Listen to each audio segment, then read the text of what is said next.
Become a sponsor today by visiting patreon.com/psychologyis. Henry David Thoreau once said, "Make the most of your regrets. Never smother your sorrow, but tend and cherish it. To regret deeply is to live afresh."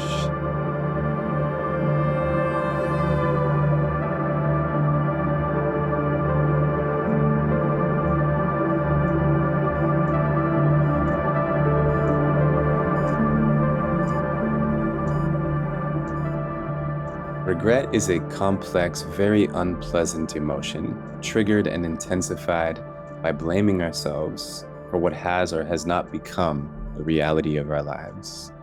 Regret is based on the wish that things were different, a longing for what could have been had you made different decisions. When you regret, you're feeling disappointed about the outcomes of your life, but you're not only feeling disappointed. Disappointment by itself is when you are dissatisfied with what has come to be, but you recognize it was out of your control. Regret is when you are disappointed or even devastated by the reality of your life, and you hold yourself accountable for making it that way. You believe that your decisions caused these unfortunate outcomes.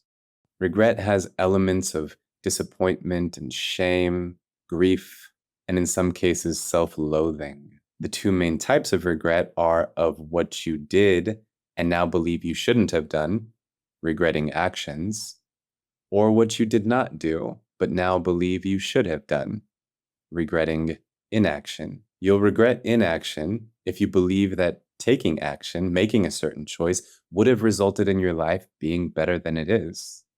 You'll regret actions if you believe that the actions you took caused negative consequences that made your life worse than it could have been. For either type of regret, there is a vast spectrum of intensity. On the one end, you might regret something trivial, like when your meal isn't very good at a restaurant and you regret not ordering that other item on the menu. On the other end of the spectrum are extremely high-stakes regrets, regrets about major life decisions, or about how you have spent your time in life. On this end of the spectrum, a person may be absolutely torn up inside, stuck on ruminating about what they should or should not have done. They despise what has become of their life and blame themselves completely for making it that way. Examples of some of these high-stakes regrets are committing a terrible crime, not being there for your children, not pursuing your dream, betraying someone you care about, not loving someone while they were still alive, etc.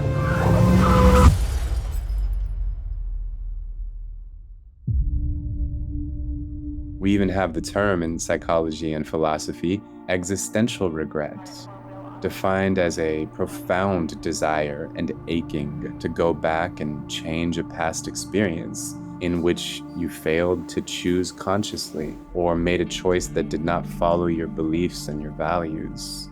Existential regret is a way to describe the extreme end of the regret intensity spectrum. And the farther you go toward this end of the spectrum, the more regret can corrode your well-being. And this is the most common effect of regret. It disrupts your inner peace, dampens your joy, deprives you of energy, and drags you down as you try to move into a fresh future. But it isn't hard to see that regret can serve us well. It guides us to make fewer mistakes in the future. It clarifies to us what we truly value in life.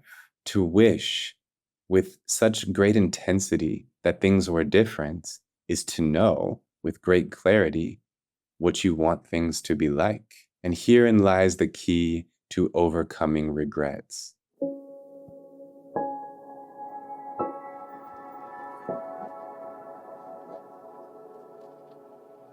You must make your life more meaningful than it ever could have been if not for the regrettable action or inaction. As the legendary psychologist Viktor Frankl said, when we find meaning in our suffering, it ceases to be suffering. When you know in the depths of your soul with total certainty that you are able to live your life better than you ever could have lived it because of that decision you regret, you will embrace that decision, that mistake, that action or inaction as a crucial part of your story, of your process of becoming who you are. For example, if you regret cheating in a relationship, let that mistake mean that you will never cheat again.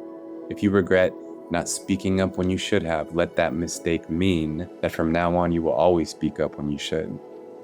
If you regret not being there for your loved ones, let that mistake mean that now and forevermore, you will always be there for your loved ones, and you will be there for them with a stability and reliability that you never could have provided had you not tasted the regret of not being there for them.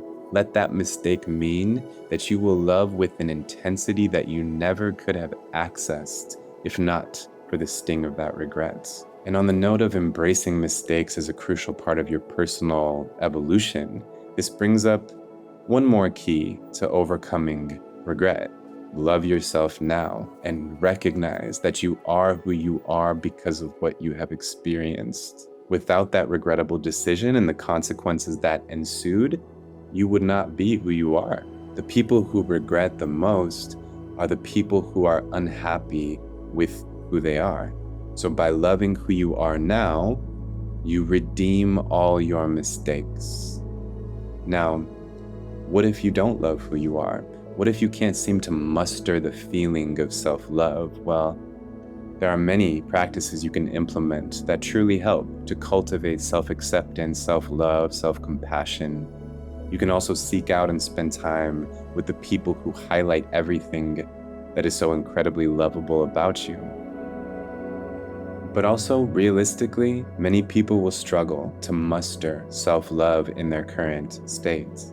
In that case, you must become someone you love being, someone you are proud to be.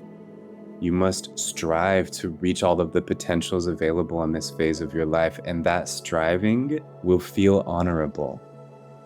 Before even realizing the vision you have of the best version of yourself, you will recognize that the striving for it is honorable. You will love and appreciate yourself for trying. And again, as this self-love grows stronger, everything that has ever happened in your life finds its place as a meaningful part of your story, one that you would never want to delete. If you feel regret, use it as the fuel to live afresh, to infuse greater meaning into your life. If you do this, you will be free from the burden of that regret.